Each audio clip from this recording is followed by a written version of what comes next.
그리고 밤하늘을 보다 보면 우주에 대한 뭐 여러 가지 생각이 들기 마련이죠.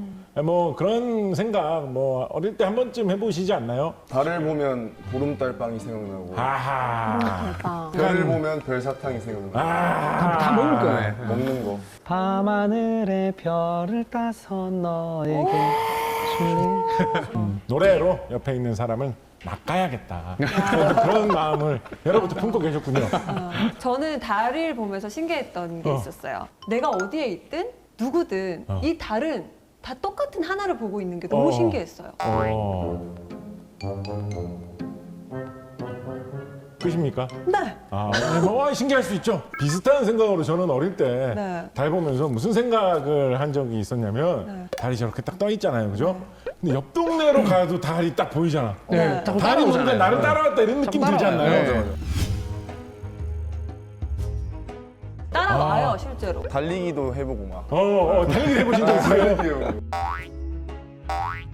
해보신 적 있어요? 우리 정 선수 달과 달리기 해보신 적 있었군요. 그런 거 있거든요.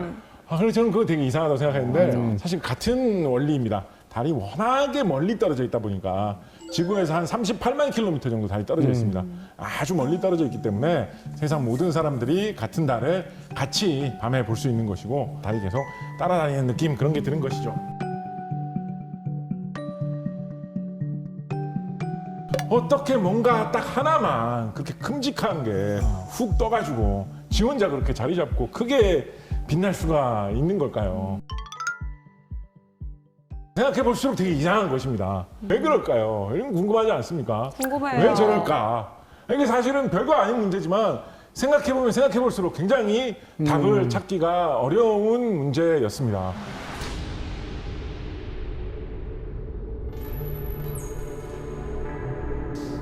이론들 중에는 그런 이론들도 있었어요. 예를 들어서 달이 원래부터 저 자리에 이렇게 딱 있었던 게 아니고 사실은 지구, 화성, 뭐 수성, 금성 이런 것처럼 원래는 다른 행성이었다라는 거예요. 지 나름대로.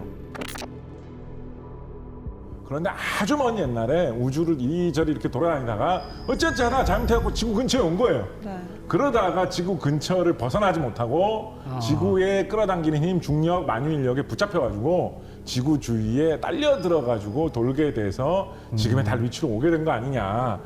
이런 학설이 인기가 있었던 적이 있었습니다. 로맨틱해요. 로맨틱한가요? 네. 잡혀왔다는 측면에서. 네, 뭐 제 아닌가요? 스타일이에요. 네. 약간 좀 시집을 좀 멀리 가고 싶어하는 그런 스타일. 저 구속해주는 거 좋아해가지고. 그렇군요. 제 스타일입니다. 네. 그렇습니다. 예. 그런데 로맨틱한 그 꿈이 네. 1960년대에 들어와가지고 산산이 깨지고야 말았습니다. 달에 실제로 우주인들이 가가지고 달의 돌하고 흙을 좀 캐왔어요. 그래가지고 성분을 분석을 해보니까 어떤 희한한 일이 발생을 했겠습니까?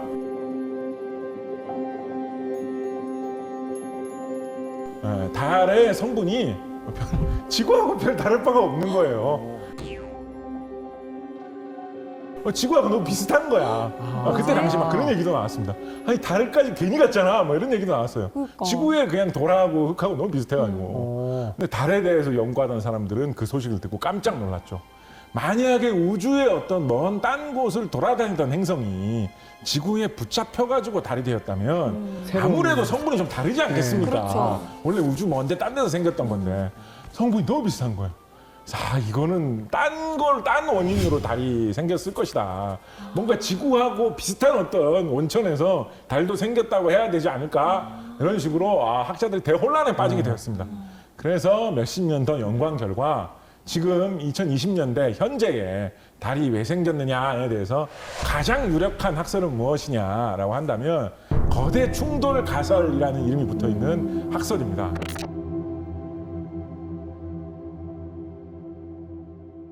아니 뭐냐? 지구의 쪼가리?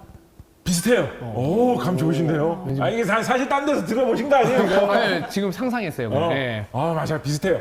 근데 이제 막 예를 들어서 지구가 배 아파 이러면서 웅 토했는데 그게 달이 되었다. 그건 아니고요. 그런 거 아니고요. 귀엽다. 네. 지금으로부터 한 40억 년에서 50억 년 전쯤에 어떤 커다란 딴 행성이 지구를 한번 들이받았다는 거예요. 세게. 그래서 그 들이받는 행성에 과학자들이 이름도 붙여놨습니다.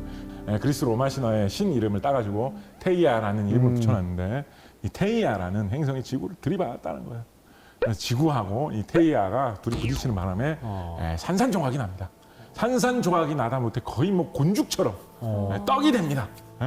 그래가지고 그게 다시 식어가지고 굳어가지고 지금은 지구가 됐는데 그때 그렇게 충돌하고 박살이 나고 굳는 과정에서 일부 파편은 떨어져 나갔다는 거예요. 일부는 충격 때문에 네. 그 떨어져 나간 파편이 지구 주위를 돌고 있는 게 달이다라는 것이죠. 그렇게 생각을 해보면 지구와 달의 성분이 비슷하다라는 게 설명이 되죠. 그래서 지금은 그게 달이 생긴 원인이다라고 보고 있습니다.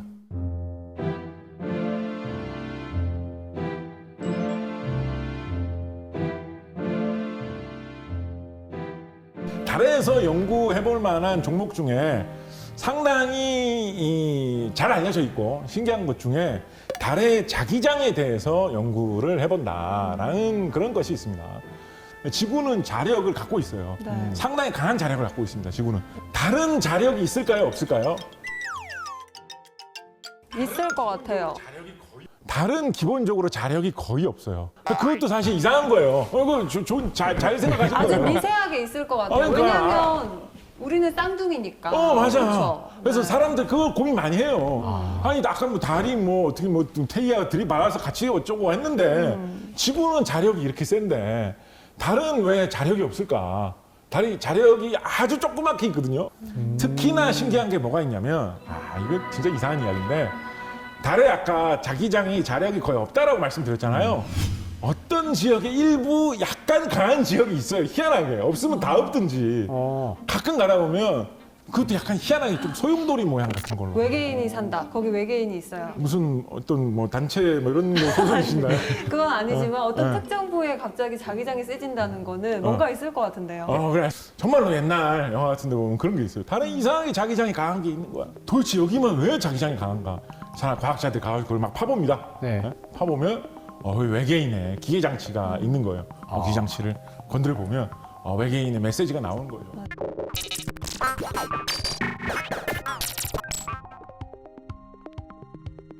언젠가 지구인들이 기술이 많이 발전을 하면 여기에 오면 분명히 이거 신기해가지고 한번 파볼 텐데 그때 파보면서 이 버튼을 누르면 우리한테 이게 통신이 전달돼가지고 외계인들이 찾아와서 이제 이 지구의 인류의 수준이 이 정도까지 되었구나. 달까지 찾아와가지고 의사소통을 할 수준이 되었구나. 그렇게 감탄을 많이 하시는데 그건 아주 이상한 타임캡슐 같은 전혀 뭐 제가 거의 원하는 과학적이지 않은 스토리입니다. 네. 그런 이상한 이야기도 만들고 했었는데 네. 그 달에 자기장이 이상한 지대들이 있어요. 왜 그런지 몰라요. 수수께끼예요. 뭐 대충 짐작은 하고 있죠. 거기에 약간 자석 성분을 가진 게 뭔가 많이 묻혀 있어서 그런 거 아닐까? 그럼 생각할 수 있죠. 왜 거기만 많이 묻혀 있는데? 뭐 때문에? 맞아. 이게 고민스럽단 말이에요. 그래서 과학자들 그거를 알아내려고 노력을 많이 하고 있습니다.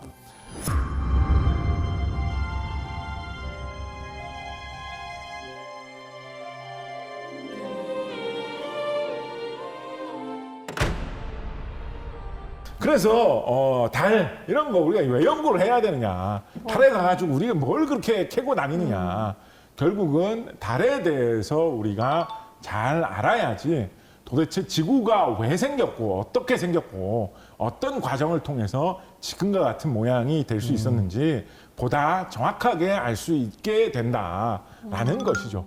조선시대 뭐 이럴 때는 고려시대 이럴 때 화산이 폭발한다, 지진이 일어났다 뭐 이렇게 하면 뭐 그러려니 하고 그냥 넘어갔죠. 운명이죠. 신이 노하셨다. 하늘의 뜻이죠. 그거 어떻게 합니까? 맞아. 근데 현대의 과학이 발달한 시대는 그런 시대가 아니죠. 지진이 일어나면 지진이 왜 일어나는지, 얼마나 일어날 수 있는지, 어떻게 일어날 수 있는지, 언제 일어날지, 화산이 폭발하면 그 피해가 어느 정도는 되고 얼마나 자주 그런 피해가 있을지 최대한 과학적으로 연구를 해가지고 알아내고 뭐 어떻게 하라, 이렇게 해야지 안전하다, 이런 거를 얘기해 주기를 기대하는 시대입니다. 현재는 정확하게 깊이 있게 이해를 하려면 도대체 지구가 어떻게 해서 생겨났고 내부는 어떤 구조로 되어 있는지 잘 알아야 되는데, 그것을 이해하려면 근본적으로는 달까지 같이 생각을 하면서 이해를 해야 한다라는 것입니다.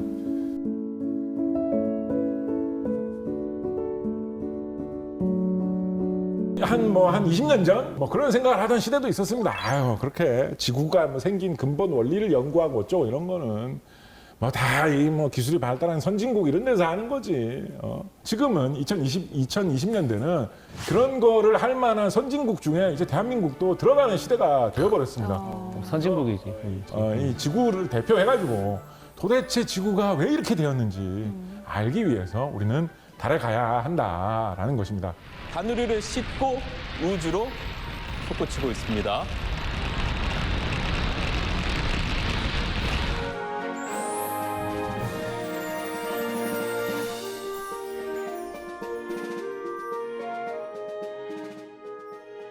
우리나라에 대한민국 최초로 보낸 달 탐사선 다누리호라는 달 탐사선이 지금 달에 도착해 있죠. 네. 달 상공 100km 정도 되는 위치에서 달을 돌아다니면서 달을 열심히 관찰하고 있습니다. 보통 우리 뭐 내비게이션이나 아니면 지도 앱 같은 거 보면 뭐 위성 사진 이런 거 찍으면 뭐 이렇게 나오고 하지 않습니까? 그런 거 찍는 위성들이 대부분 100km보다 더 멀리 떨어져 있습니다. 근데 그거보다 더 가까이게 다가간 위치에서 달에 바싹 붙어가지고 지금 다누리가 달을 돌아다니면서 열심히 관찰을 하고 있는 것입니다. 그래서 제가 금년에 가능하면 여러분 좀 달을 많이 보시라라는 이런 얘기를 기회 있을 때마다 많이 드리는데 지금 달을 보면 거기에 대한민국이 올려보낸 달 탐사선이 지금 있는 거예요. 이게 2시간에 한 바퀴씩 달을 돈다고 하거든요. 네. 그러니까 지금 봤을 때 재수없어서 없어도 2시간 있다가 다시 보면 2번 중에 한 번은 분명히 본 거예요. 네. 근데 이런 기회가 우리나라 역사에 과연 얼마나 많이 있을까. 이 처음으로 올라간 거거든요. 이런 기회가 잘 없습니다. 이 다누리 탐사선이 금년까지 활동을 하기로 계획이 돼 있거든요. 올해는 하늘을 많이 올려다 봐야겠네요. 달을 많이 보시라. 달을 보면 대한민국이 올려보낸 달 탐사선을 볼 수 있다. 뭐 진짜로 보이는 건 아니에요. 그런 이야기를 합니다.